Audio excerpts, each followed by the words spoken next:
Welcome back to another edition of the 1v1 segment from the Say Man Sports Talk Show. And today is a very, very, very special episode. This is our first episode of season 2. And we got somebody very special in the building today. Let you introduce yourself. I'm Caleb Sparks Matthews. I'm a football player at Muskingum University. Okay, let's get right into it, brother. So, understanding you were a graduate of Princeton High School. Yes, sir. 2021. 22. 22? Yeah. So we just was talking about the big game with Moeller. Let's put that on pause. Can you fill me in on what positions you played in high school? What was your position? Everywhere. You can just list me as an athlete. I played, throughout the 4 years, I played O-line, D-line, I played H-back, I played tight end, did a little bit of running back as well. So just all around athlete. Yeah, all around athlete for real. And you count of special teams too, left guard. Left guard? All right, Yeah. so you're important on the line. All right, so if you miss your block on special teams, basically what you say, it's all bad. Somebody coming through there, okay. You transferred, though, from LaSalle? Yeah, I transferred from LaSalle. Can you explain to me what was the difficulties? Was it any difficulties in you making that transition into Princeton from LaSalle's system? Yeah, it was. So the biggest thing was just like making friends. Like, I already knew a couple people, like Rodney was one of the guys I played Little League ball with, but also, just making friends and, trying to get used to being around everybody, really. Because, back then I was an introvert, so it was really hard for me to just get myself out. But even though I knew people, it was just really hard for me to do that. But as, years went on, I started getting more comfortable with myself and comfortable with other people, so it really brought me out. That's how it was with me. I really was by myself. I kind of stood alone. Yeah. You know what I mean? Like, you with the team, but you kind of in your own world. Yeah, for sure. That's amazing. So you can introduce to our viewers that's just now becoming aware of you. What college are you in? I'm at Muskingum University now. I just transferred there this past semester back in the winter, so I'm excited for that. So transferring, so you part of the wave of that transfer portal. Yeah. So can you explain that process? Was it difficult? For me personally, yes, because I'm at a Division III school, so I got a whole process I got to go through. I got to obviously, to me, you need to let your coaches know, because it's more of a respect thing. You don't want to just enter the portal and not tell them, because they found out somebody else. Now they don't got no respect for you. Right. You kind of like a coward. But I had to go to the AD, have a meeting with him, tell him why I'm transferring, and have him exit meeting with my coaches and tell him why I'm transferring. It was no bad deed. It just had to make a business decision. They used to respect me back at Wilmington. I respected them. We see them week 3, so we see them week 3, and it's their homecoming too. So I'm excited for that. So where you playing that position wise now, impact wise? How do you feel? You feel like you're a game changer? Oh yeah, it's 100%. I play fullback. So our base personnel, it requires a fullback. So it's pretty much perfect for me because everything really runs through me. If I don't do my job, then the whole concept is just screwed.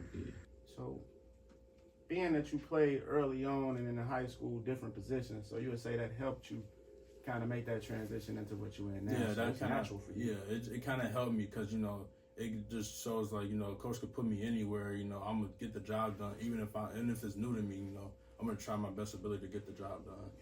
That's what's up. Another thing I kind of want to throw out there, since you're the first person I really talked to on the transfer portal side, let's swing over to NIL.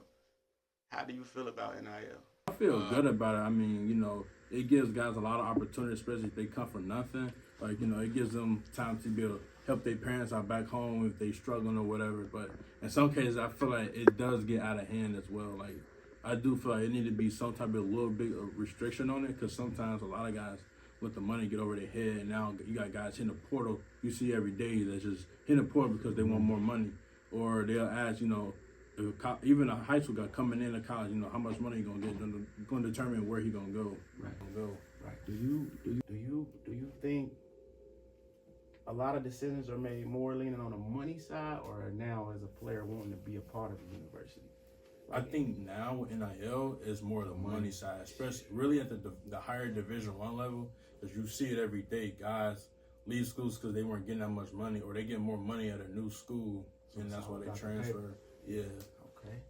While we right here on the college tip, what's your major that you're taking up? I'm a sport administration major with a business management minor. Okay. That's big. That's big. Viewers out there listening. I know you're in the got an internship situation. Yeah, You want for to speak sure. on that, briefly? Yeah, so I'm an intern for the Cincinnati Reds in the ticketing department, and we do a whole lot, man. And I built a lot of connections over the past 6 months there as well. Okay. Look, it's always bigger for me. Like the sport is one thing, but when we dive into the entrepreneurship and what's beyond the athlete, that's also important. You know what I mean? So I wanted to kind of cover that. So just to pivot a little bit, tell me where it all started for you, football. How old was you when you first picked up the ball? I think I was probably about 4 or 5, one of them two, and I played for Finneytown Wildcats. Okay. That's where it all started with Finneytown Wildcats, and I think my dad was coaching, and this is how I met Rodney as well. Rodney was one of the guys that was on the team, so was a guy named Seven Blue. His dad was my head coach. I think I had picked up the ball, and I was kind of snapping it like in the air a little bit, and then that's how I kind of got started with I started out playing center. A lot of people don't know that I started playing center, and that's kind of how me being a lineman driven mentality. That's where it all started really. So you got your whole the whole how to command.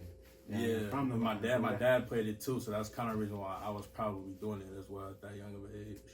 Okay. So back to high school.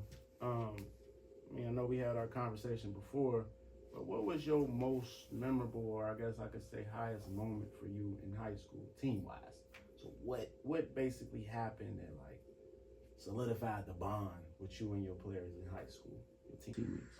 To solidify the bond, it would have to be my junior year when we first beat Colerain at that, and I ain't gonna lie. We thought we won state after that game. You could ask Crook. We thought we won state after that game because we was down by 20 points I think at the half. So just to come back in that second half and just let loose, it was crazy. 20 at half? Yeah, we was down probably about 15, 20 points at the half. Oh man, and y'all came back, took that over. So now y'all all got a bond. Y'all all right, we can do this together. Yeah. If anybody was divided, a moment like that, that's what really bring a camaraderie. Yeah. Okay. Especially going into it was really for that senior class of 21, but for us class 2022, it really helped us because I personally felt we grew closer after that game.